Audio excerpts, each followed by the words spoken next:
From the look of things, it appears Themba Mliswa is actually having sleepless nights about the exclusion of Tagwirei from the ZANU PF Central Committee. And we know that that has been done by the faction of retired General Chiwenga, claiming that Tagwirei does not meet the criteria of being it does not tick all the boxes, and the fight has intensified since the press briefing that was done by Chris Mutsongo, lambasting Tagwirei, revealing that he did not tick boxes of the Politburo, saying if he wants to be part of ZANU PF leadership, he should go back to the grassroots and start afresh. Greetings and welcome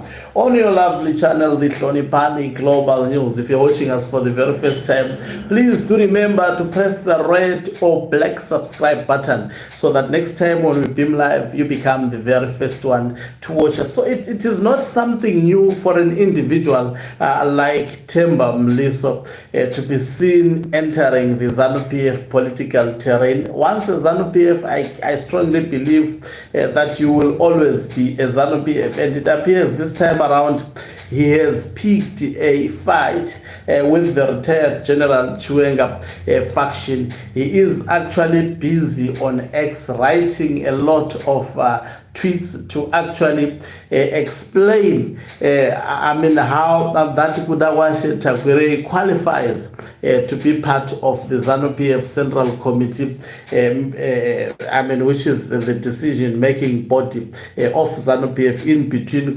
conferences. So let's hear him. Actually, what he has written on X is in support of Tagwirei. He is, Tagwirei has gained a supporter. I don't know whether monies have been paid or not, but anything is possible, taking into consideration that Themba Mliswa is no longer employed in government anymore since he was defeated through elections. And let me just go through this tweet that he has put. He's saying, here is a comprehensive clarification of the protocols governing ZANU PF's approach to Central Committee candidacy for individuals who do not fulfill standard eligibility criteria. So he acknowledges that Tagwirei does not really fulfill standard eligibility criteria. The provision for waivers serves as an established mechanism that has been used before. So he is indirectly is calling for, he acknowledged that Tagwirei does not meet the standards to be part of ZANU PF Politburo, and he is simply saying the Politburo should do Tagwirei a favor in the form of invoking the system of waivers. And let's go on and hear him testifying how it has worked before, saying previously this channel has benefited individuals such as Simbarashe Mbegekwi, Sekai Nzenza, Finance Minister Mthuli Ncube, and former Minister Obadiah Moyo. The Politburo, as the main decision-making entity outside Congress, oversees this. Members who fail to meet the conventional standards, such as 5 years of service at the provincial or DCC level, still have the opportunity to contest for a central committee position. The man is fighting so hard. Let's go on. A candidate can make an application or get nominated by their provincial leadership board. For instance, Tagwirei's candidate was propelled by a nomination from Harare province. Subsequently, the application undergoes scrutiny by the provincial structures. Despite not having complete credentials, the application is presented to Provincial Coordinating Committee, which subsequently forward it to National Elections Directorate. That is, it's more technical.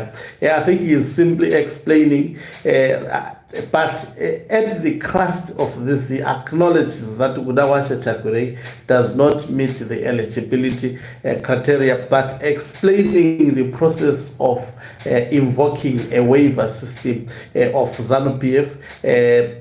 This is what exactly I'm reading. The Politburo is then informed of candidates identified as non-compliant with constitutional stipulations but seeking waivers on alternative grounds. It engages in deliberations regarding the candidates and renders its decisions. So critically, several principal factors are considered during this evaluation. The Politburo assess the strategic significance of the candidate, whether they hold positions as government minister or are well-regarded technocrats. So is Gudawashe Tagwirei a technocrat? It also assesses one's political allegiance, contributions to the ZANU PF party. If the candidate is deemed suitable, the Politburo may grant a waiver, thus formally exempting them from the standard qualifications. So, moreover, independent of the waiver process, I think it's a lot of technical, but it's just two tweets. Let me read them. Moreover, independent of the waiver process, the president retains the authority to influence the appointment of key allies or experts, thereby encouraging broader political cohesion within the party structure.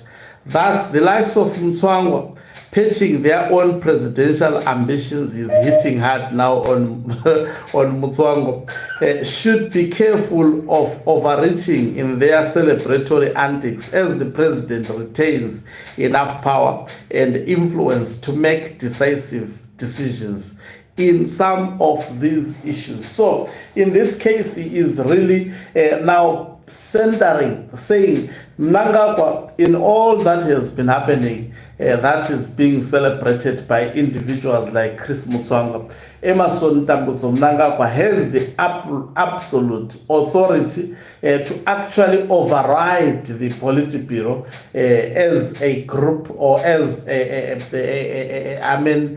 top decision-making body of ZANU PF, to actually bring back Gudawashe Tagwirei. He is explaining the circumstances that may propel the Politburo to reach such a decision. And the question is, can Mnangagwa actually override the decision of retired General Chiwenga? And if he does so, will retired General Chiwenga, backed by the war veterans, keep quiet when Emmerson Mnangagwa decides? Remember, he has started the first approach. It was to bring Gudawashe Tagwirei through Harare province. Don't ever think that it's Harare province that actually co-opted Gudawashe Tagwirei. They were instructed by the bedroom of Mnangagwa to do so, not it to be done by him directly. I think he is mentioning Tuli Ngube and others. These were not brought by the provinces of ZANU PF. They were actually brought into the Politburo, in fact, by the president himself. It wasn't the province. Now, if Mnangagwa really feels he had authority to do so, in my humble submission, he could have actually done what he did with individuals like Mtuli. But he understands that the matter of Gudawashe Tagwirei is a serious actually concern within ZANU PF. It may not be as easy as possible to just impose him with individuals such as, people don't understand the Zimbabwean politics. That's why they play ZANU PF constitution, and equally so the constitution that we have in Zimbabwe. When it comes to matters of succession, those documents are just put aside. They have said so. These guys are constitutionally delinquent individuals. They are not people who respect the Constitution. They are not people who actually plays by the book. ZANU PF has never done so, and expecting it to do so this year would be a serious miscalculation. So I mean, Themba Mliswa is fighting very hard. Most probably, they have visited him, and Budawashe Tagwirei may be fronting him to fight for him on social media platforms. But ZANU PF, I can tell you, it is in ICU. They are trying, of course, to give a certain impression that it is not in ICU, but from the look of things, it's a party in turmoil that is crumbling. Thank you very much for watching us. If you're watching us for the very first time, please do remember to press the red or black subscribe button so that next time when we beam live, guess what, you become the very first one to watch us. You can financially support this channel by pressing the subscribe plus button and be part of our members. Well, the heartbeat of this channel, you can equally do so by pressing the thanks button and send us stars. Also, a very important message: we are now available on X, formerly Twitter, as Hloniphani Global News. We are also equally available on Facebook as Hloniphani Global News. I'm inviting you to also visit these platforms and follow our pages. I'm signing off.